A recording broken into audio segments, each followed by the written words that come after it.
Réalité et limite de la puissance de l'Union européenne. L'Union européenne est un pôle de puissance de l'espace mondial, avec l'Amérique du Nord et la façade Asie-Pacifique. Elle compose à toutes les trois la triade, l'ensemble des trois grandes aires de puissance de l'économie mondiale.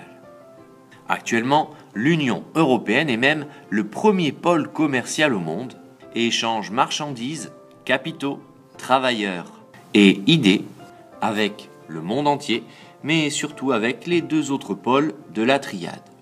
Son économie, tournée en grande partie vers les services, bénéficie des innovations rendues possibles par un investissement notable dans la recherche. Puissance commerciale, l'UE est aussi une puissance financière qui repose sur trois piliers. L'euro, monnaie unique depuis 2002, s'est imposé comme monnaie internationale majeure, juste derrière le dollar américain. Les places boursières de premier ordre, que sont Londres, Paris et Francfort, pèsent sur la scène internationale.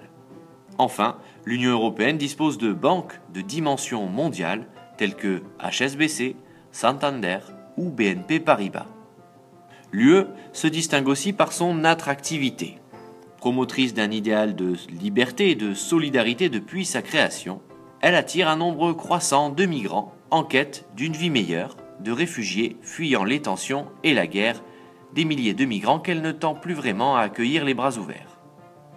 À ces flots continus s'ajoutent les millions de touristes qui se rendent chaque année dans les hauts lieux du vieux continent, faisant de l'UE la première région touristique au monde.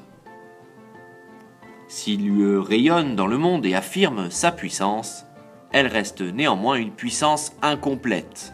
Sur le plan industriel et énergétique, elle n'est pas totalement autonome et dépend encore largement de ses concurrents, notamment de la Chine et de la Russie.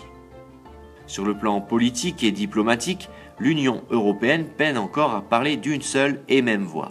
Les désaccords entre les dirigeants des 28 pays membres sont très courants, notamment lorsqu'il s'agit de mettre en place une politique étrangère commune. Si elle est membre du G8, groupe de discussion des plus grandes puissances économiques au monde, l'UE ne l'est pas à l'ONU. Et si elle intervient lors des discussions internationales, elle n'est pas toujours capable d'imposer son point de vue.